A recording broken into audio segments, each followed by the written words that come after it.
हाँ तो बच्चों, अभी आपके लिए बहुत छोटे स्तर से सरल भाषा में हमने सर्वनाम का प्रयोग करना, सर्वनाम को समझना, सर्वनाम किसे कहते हैं, इसका ज्ञान हमने अभी आपके लिए कराया है।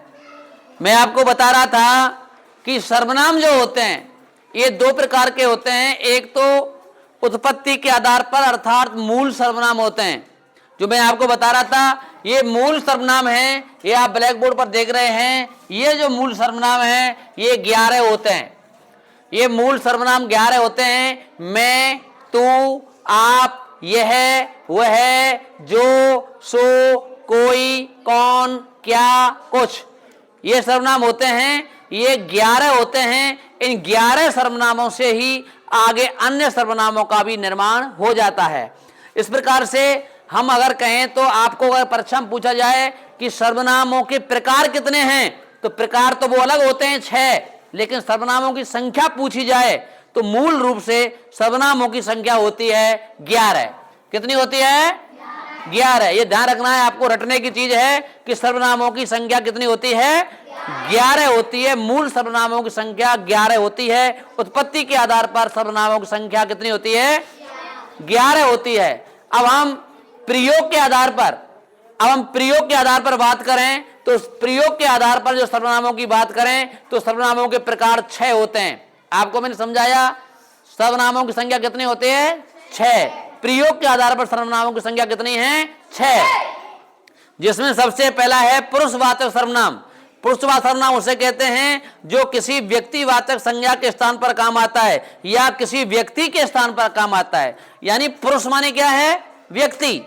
पुरुष माने क्या है? व्यक्ति। यानी व्यक्ति के स्थान पर काम आता है, उसे पुरुषवाचक सर्वनाम कहते हैं। गौर करना, पुरुषवाचक सर्वनाम यानी दुनिया में 3 प्रकार के पुरुष होते हैं। यह भी ज्ञान करना है आपको। कितने प्रकार के पुरुष होते हैं? 3 प्रकार के पुरुष होते हैं। एक मौजूद, जो मैं बोल रहा हूं, वक्ता, बोलने वाला वक्ता, उसके नाम के स्थान पर जो शब्द काम आता है उसे उत्तम पुरुष सर्वनाम कहते हैं। एक होता है ठीक सामने बैठने वाला श्रोता, जो सुन रहा है, उसके स्थान पर जो शब्द काम आता है उसे हम क्या कहते हैं? मध्यम पुरुष सर्वनाम कहते हैं। और एक जो व्यक्ति यहां नहीं है, जिसको जो बाहर है, जिसके बारे में हम चर्चा कर रहे हैं, जिसके बारे में बात कर रहे हैं, उस व्यक्ति के स्थान पर जो शब्द काम आएगा उसे हम अन्य पुरुष सर्वनाम कहेंगे। इसलिए आपको यह ज्ञान होना चाहिए कि आदमी यानी कि पुरुष जो हैं वो कितने प्रकार के हैं? 3। एक बोलने वाला, एक सुनने वाला और एक जिसके बारे में हम कह रहे हैं वो यहां नहीं है। जिसके बारे में कह रहे हैं वो यहां नहीं है, ठीक है ना, वो होगा अन्य पुरुष। मैं उत्तम पुरुष हो गया, बोलने वाला वक्ता। तुम सुनने वाले कौन हो गए? मध्यम पुरुष। और जिसके बारे में हम चर्चा कर रहे हैं वो हो गए क्या? अन्य पुरुष। तो यहां आप देख रहे हैं ये उत्तम पुरुष सर्वनाम, मध्यम पुरुष सर्वनाम और ये अन्य पुरुष सर्वनाम। उत्तम पुरुष सर्वनाम में मैं, मेरा, मुझे, मुझको, मुझसे आदि शब्दों का प्रयोग होता है नाम के स्थान पर। और मध्यम पुरुष सर्वनाम में आप, आपके, आपको, तू, तेरा, तुझे, इनसे और भी शब्द बन जाते हैं जो आपके जगह पर काम आते हैं। जैसे मैं कहूं कि आपको क्या चाहिए, आपको क्या चाहिए, तो मैंने ये नहीं कहा महेश आपको क्या चाहिए, तो महेश की जगह पर मैंने सीधे क्या कह दिया? आपको क्या चाहिए। ठीक है ना। तो उसका नाम ना लेकर के हमने और सर्वनाम शब्द का प्रयोग कर दिया। राइट, समझ गए। ऐसे ही बे चले गए। कौन चले गए? हमने उनका नाम नहीं लिया, हम कह देते कैलाश जी चले गए। ऐसे ना कहकर हमने क्या कह दिया? बे चले गए, है ना। उनको खाना दे देना, उनको खाना दे देना। किनको? हमने उनका नाम नहीं लिया, नाम की जगह पर हमने क्या कह दिया? उनको। ठीक है ना।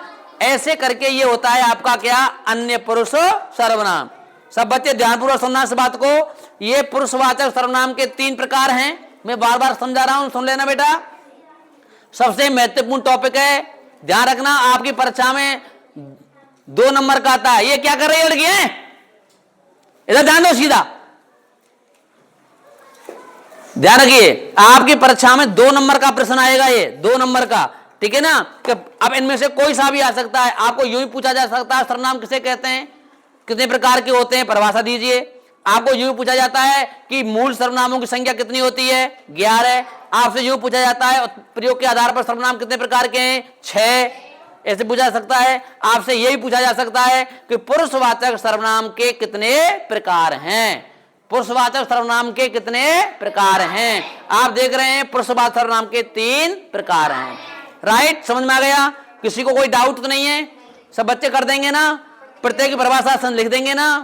ठीक है। अब आ जाइए आप निजवाचक सर्वनाम पर। निजवाचक सर्वनाम उससे कहते हैं जिन शब्दों से निजता प्रकट होती है। ठीक है, निजता प्रकट होती है यानी खुद, अपने आप, स्वयं जैसे शब्द आते हैं, स्वयं कर लूंगा, खुद चला जाऊंगा, अपने आप कर लूंगा, ये निजी प्रॉपर्टी है। ठीक है ना, तो इससे निजता प्रकट हो रही है, उसे निजवाचक सर्वनाम कहते हैं। ध्यान रखना, स्वयं, खुद, अपने आप ऐसे शब्द आते हैं, वहां निजवाचक सर्वनाम होता है। अगला है निश्चयवाचक। निश्चयवाचक सर्वनाम किसे कहते हैं? निश्चयवाचक उसे कहते हैं जब किसी निश्चित वस्तु, स्थान या व्यक्ति की ओर ध्यान आकर्षित किया जाता है।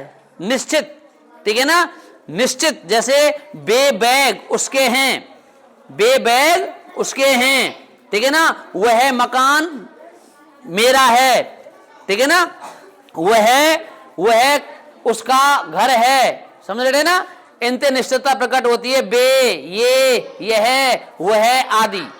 गौर करना सब बच्चे, मैं क्या कह रहा हूं, मैं कल इसके बारे में चर्चा करूंगा, आपसे इस पर मैं बहस करूंगा और आपसे पूछताछ करूंगा कल। अगर आपने इसमें किसी प्रकार की प्रॉब्लम करी तो ध्यान दे लेना, ठीक है ना। अगर किसी के समझ में नहीं आता है ना तो ये वीडियो निकाल करना यूट्यूब से, उसको सर्च करके और आप दोबारा देख लेना, ठीक है। कल मैं इसके बारे में आपका टेस्ट लूंगा, ध्यान रखना। अगला होता है निश्चयवाचक सर्वनाम। मैंने आपको पूरा करा दिया, लिखा दिया, इसलिए मैं आपको केवल समझा रहा हूं जल्दबाजी में, ध्यान रखना।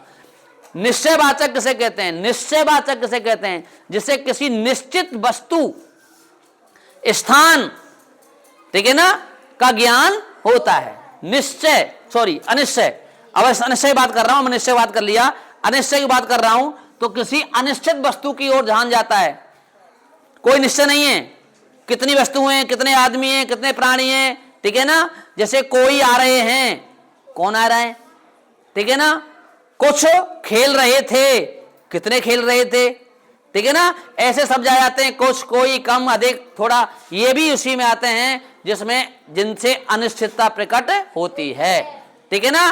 कुछ खेल रहे हैं, कोई हंस रहा है, कोई रो रहा है, ऐसे शब्द आ जाते हैं ना, समझ रहे हो आप। कोई रो रहा है, कौन रो रहा है पता ही नहीं है, ठीक है ना। हाँ, पशु चर रहे हैं, कितने चर रहे हैं पता ही नहीं है। कुछ पशु चर रहे हैं, कितने चर रहे हैं कोई पता नहीं। समझ आ गया। और संबंधवाचक सर्वनाम मैंने अभी आपको बताया कि जिन शब्दों से एक शब्द से दूसरे शब्द का जो संबंध स्थापित होता है उसे संबंधवाचक सर्वनाम कह देते हैं। इसमें जो करेगा सो भरेगा, ये भी आ जाता है, ठीक है ना। तो इसमें ने, से, को आदि का भी प्रयोग होता है। और प्रश्नवाचक सर्वनाम में कौन, क्या, कब, कैसे आदि ये शब्द आते हैं, समझ रहे हो आप। इस प्रकार से मैंने ये आपके लिए ये चलता चलता आपको डिटेल से मैंने लिखाया है, प्रत्येक की परिभाषाएं लिखाई हैं, प्रत्येक के उदाहरण मैंने आपके लिए समझाए हैं, ठीक है ना।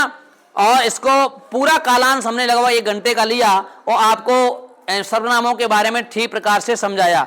अब मैंने चलता चलता आपका रिवीजन भी कराया है, यहाँ आप बच्चे गौर कर लेना। परीक्षाएं में प्रश्न किस प्रकार से पूछे जाते हैं, ठीक है ना। अब प्रश्न पूछे जाते हैं निश्चय और अनिश्चयवाचक सर्वनाम में क्या अंतर है, तो वो निश्चित वस्तु की ओर ध्यान जाता है और अनिश्चित, ठीक है ना। निजवाचक किसे कहते हैं? जिनसे निष्ठा प्रकट होती है।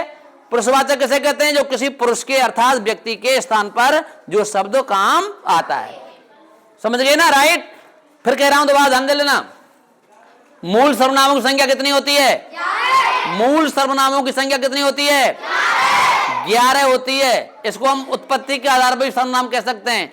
ये मूल सर्वनाम 11 होते हैं। इन्हीं सर्वनामों से और सारे सर्वनामों का निर्माण होता है। ये सारे सर्वनाम है ना, ये बताए मैंने, ये सब इनसे ही इनका निर्माण हुआ, इसलिए ये मूल सर्वनाम है। मैं, तू, आप, यह, वह, सो, कोई, कौन, कुछ, क्या, समझ गए। अब फिर कह रहा हूं मैं आपसे दोबारा, कल पूरी तैयारी करके आएंगे, कल मैं इसका आपसे टेस्ट ले लूंगा, पहले आपसे पूछताछ कर लूंगा पहले, तब जाकर के मैं अगला टॉपिक कराऊंगा। समझ रहे हो? समझ में नहीं आता है, कोई समस्या आती है तो आप यूट्यूब पर वेद दर्शन चैनल बलवीर सिंह सर्च कर लेना और आप इसको बड़े तसल्ली से देख सकते हो। और भी मेरी वीडियो पड़ी हैं कई, उनको भी आप देख सकते हैं। धन्यवाद। जय हिंद, जय भारत, भारत माता की। बस।